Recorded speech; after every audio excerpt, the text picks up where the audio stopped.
അമ്പലപ്പുഴ ക്ഷേത്രത്തിലേക്കാണ് പോകുന്നത്. അവിടെ ഞങ്ങളുടെ പ്രതിനിധി അജയ്നാഥ് തയ്യാറാണ്. അജയ്, ഈ വിഷു ദിവസം അമ്പലപ്പുഴ കണ്ണനെ കണ്ട് വണങ്ങാൻ വലിയ ഭക്തജന തിരക്ക് തന്നെയായിരിക്കും അല്ലേ അവിടെ? ഭക്തജന തിരക്കാണ് ഇപ്പോഴും അനുഭവപ്പെട്ടുകൊണ്ടിരിക്കുന്നത്. പുലർച്ചെ 3 മണിക്ക് നിർമ്മാല്യ ദർശനം നടന്നു. അതിനുശേഷമാണ് കണി കാണാനുള്ള അവസരം ഒരുക്കിയിരുന്നത്. 6 മണി വരെ കണി കാണാനുള്ള അവസരം ഭക്തജനങ്ങൾക്ക് ഒരുക്കിയിരുന്നു. ഇപ്പോഴും നീണ്ട നിര തന്നെയാണ് ഈ അമ്പലത്തിലുള്ളത് എന്നുള്ളതാണ്, ക്ഷേത്രത്തിലുള്ളത് എന്നുള്ളതാണ്. വലിയ ഭക്തജന തിരക്കാണ് ഇപ്പോഴും ക്ഷേത്രത്തിലുള്ളത്. പ്രധാനപ്പെട്ട ഒരു ക്ഷേത്രം കൂടിയാണ് അമ്പലപ്പുഴ ശ്രീകൃഷ്ണസ്വാമി ക്ഷേത്രം.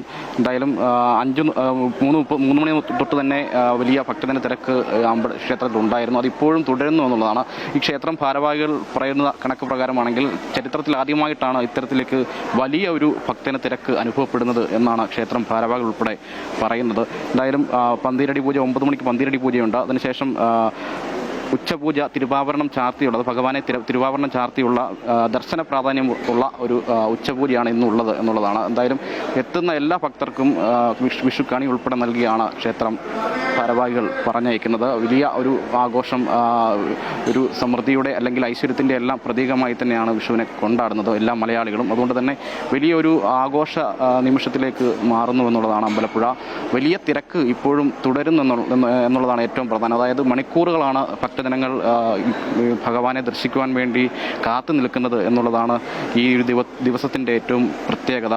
നിരവധിയായിട്ടുള്ള ആളുകൾ, അതായത് ജില്ലയ്ക്ക് പുറത്തുള്ള നിരവധിയായിട്ടുള്ള ആളുകളാണ് ഇങ്ങോട്ടേക്ക് എത്തുന്നത് എന്ന് വേണം മനസ്സിലാക്കാൻ. പ്രത്യേകിച്ച് അമ്പലപ്പുഴയിലൊരു പൊതു രീതിയാണത്. അമ്പലപ്പുഴ ഉള്ള ഭക്തജനങ്ങൾ അല്ലെങ്കിൽ ഉള്ള ആളുകൾ ഇത്തരത്തിലുള്ള വിശേഷ ദിവസങ്ങളിൽ ഈ ക്ഷേത്രങ്ങളിലേക്ക് എത്താറില്ല എന്നുള്ളതാണ്. അതായത് മറ്റ് ആളുകൾക്ക്, അതായത് മറ്റ് ജില്ലകളിൽ നിന്ന് എത്തുന്ന ഭക്തർക്ക് ഒരു അവസരം കൊടുക്കുക എന്നൊരു ലക്ഷ്യത്തോടു കൂടിയാണ് അങ്ങനെ ഒരു സമീപനം ഈ ഇവിടുത്തുകാർ അല്ലെങ്കിൽ ഈ പ്രാദേശികമായിട്ടുള്ള ആളുകൾ ചെയ്യുന്നത് എന്നുള്ളതാണ് ഏറ്റവും പ്രധാനപ്പെട്ട കാര്യം. എന്തായാലും ഇപ്പോഴും വലിയൊരു തിരക്ക് ഇപ്പോഴും തുടരുകയാണ് എന്നുള്ളതാണ് ഏറ്റവും പ്രധാനപ്പെട്ട കാര്യം. വിഷു അത്തരത്തിലേക്ക് മലയാളികൾക്ക് ഒരു സമൃദ്ധിയുടെയും ഐശ്വര്യത്തിൻ്റെയും എല്ലാം ഒരു കാലം കൂടിയാണ്. മേടം 1-നായിരുന്നു വിഷു. സത്യം പറഞ്ഞാൽ ഇത്തവണ മേടം 2-ലേക്ക് വിഷു എത്തുന്നു. എന്തായാലും വലിയ ഒരു ആഘോഷം, അതിൻ്റെ ഒരു പുണ്യ നിമിഷത്തിൽ പങ്കുചേരുവാൻ, ഭഗവാനെ ദർശിക്കുവാൻ വേണ്ടി വലിയ ജനക്കൂട്ടം തന്നെ ഈ ക്ഷേത്രത്തിലേക്ക് എത്തുന്നു. അത് മണിക്കൂറുകൾ നീണ്ടു നിൽക്കുന്ന ഒരു തിരക്കുണ്ടെങ്കിൽ പോലും മണിക്കൂറുകൾ കാത്തുനിന്ന് തന്നെ ഈ ഭഗവാനെ ദർശിക്കാൻ വേണ്ടി ജനങ്ങൾ ഇങ്ങോട്ടേക്ക് എത്തുന്നു, ഭക്തജനങ്ങൾ ഇങ്ങോട്ടേക്ക് എത്തുന്നു എന്നുള്ളതാണ് ഏറ്റവും പ്രധാനപ്പെട്ട കാര്യം.